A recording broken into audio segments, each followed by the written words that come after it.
రామయ్య వయసు 55. ఊరికి కోటీశ్వరుడు. వాడి జీవితం ఒక్కటే డబ్బు డబ్బు డబ్బు. ఆ డబ్బు చుట్టూరే తిరుగుతూ ఉంటుంది వాడి జీవితం. రోజుకి 18 గంటల పని. లక్ష్యం 100 కోట్లు సంపాదించాలని. ఏందిరా భోజనం చేద్దామంటే టైం లేదు. భార్యతో టైం లేదే. క్లయింట్ కాల్ అనేవాడు. భార్యతో మాట్లాడదామంటే టైం లేదంటాడు. ఏంటంటే ఆఫీస్ టైం అయిందంటాడు. పిల్లాడి స్కూల్ ఫంక్షన్ ఉంది అంటే నువ్వు వెళ్ళు, నాకు డీల్ ఉంది అనేవాడు. వాడి డిక్షనరీలో చాలు అనే పదమే లేదు. ఇంకా ఇంకా సంపాదించాలని తపన తప్ప వేరే ధ్యాసే లేదు. ఒకరోజు 20 ఏళ్ల కొడుకు వాడి ముందు నిలబడి అరిచాడు. నాన్నా, నీకు నేను కావాలా, నీ డబ్బు కావాలా?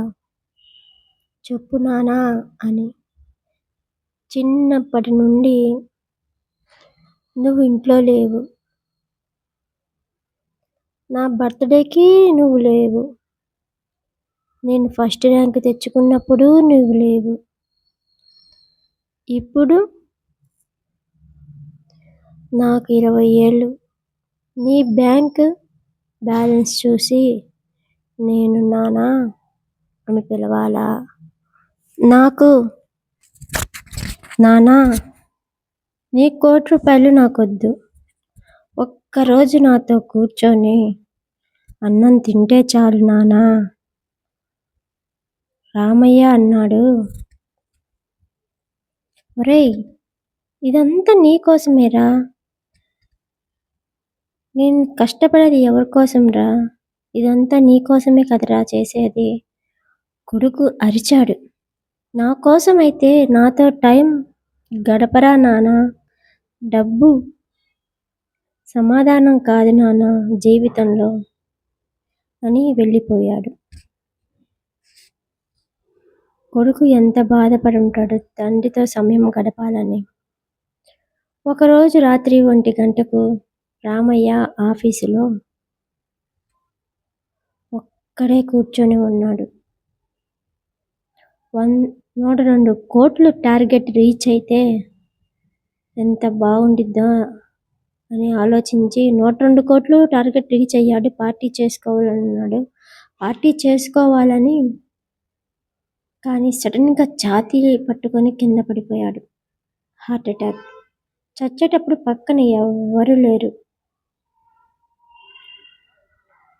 మనిషి డబ్బు చుట్టూ పరిగెడతాడు కానీ బంధాలను వదిలేస్తాడు. సెల్ ఫోన్లో last call. Share market client. భార్యకి కాదు, కొడుక్కి కాదు. 100 కోట్లు సంపాదించాడు. కానీ చచ్చేటప్పుడు పక్కన మనిషి అనేవాడే లేడు. అసలు ఈ జీవితం ఏమిటో ఎవ్వరికీ అర్థం కాదు. హాస్పిటల్లో శవం మీద తెల్ల బట్ట కప్పి ఉంది. పక్కన భార్య, కొడుకు ఏడుస్తున్నారు. అప్పుడే రామయ్య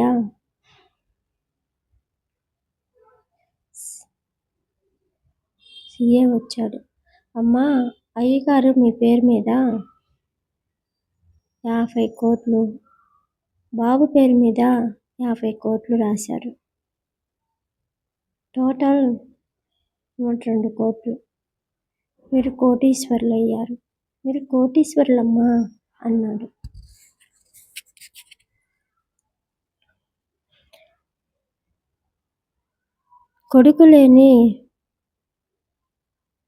కొడుకు లేచి సీఏ కాలర్ పట్టుకున్నాడు. రేయ్, ఆ 102 కోట్లు తీసుకెళ్ళి వాడి శవం నోట్లో కుక్కు. లేచి లెక్క పెట్టుకుంటాడేమో.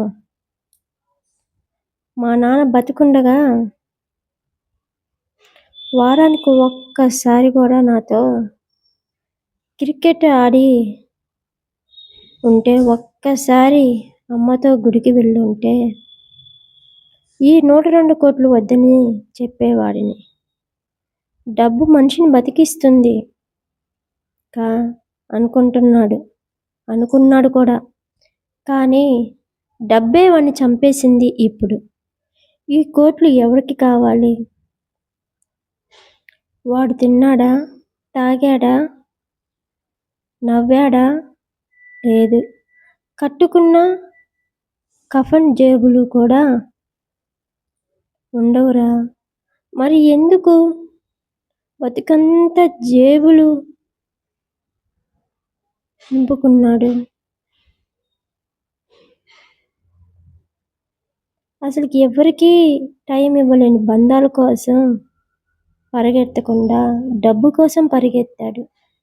ఇప్పుడు నిన్ను అడుగుతున్నా, నీ బ్యాంక్ యాప్ ఓపెన్ చేసి బ్యాలెన్స్ చూసుకో. ఇప్పుడు నీ గుండె మీద చెయ్యి వేసుకో. ఏది ఎక్కువ కొట్టుకుంటుంది చెప్పు నాకు. డబ్బు సంపాదించు, తప్పులేదు. కానీ డబ్బే జీవితం అనుకుంటే రామయ్యలాగా 100 కోట్లు ఉన్నా శవం అవుతావు. నీ పిల్లలు నిన్ను డాడీ అని పిలవాలా, లేక ఏటీఎం అని పిలవాలా? డబ్బు చచ్చాక నీకు రాదు. కానీ నువ్వు ఇవ్వని టైము, ప్రేమ అవి నీ పిల్లలకి శవమై వెంటాడతాయి. కఫన్కి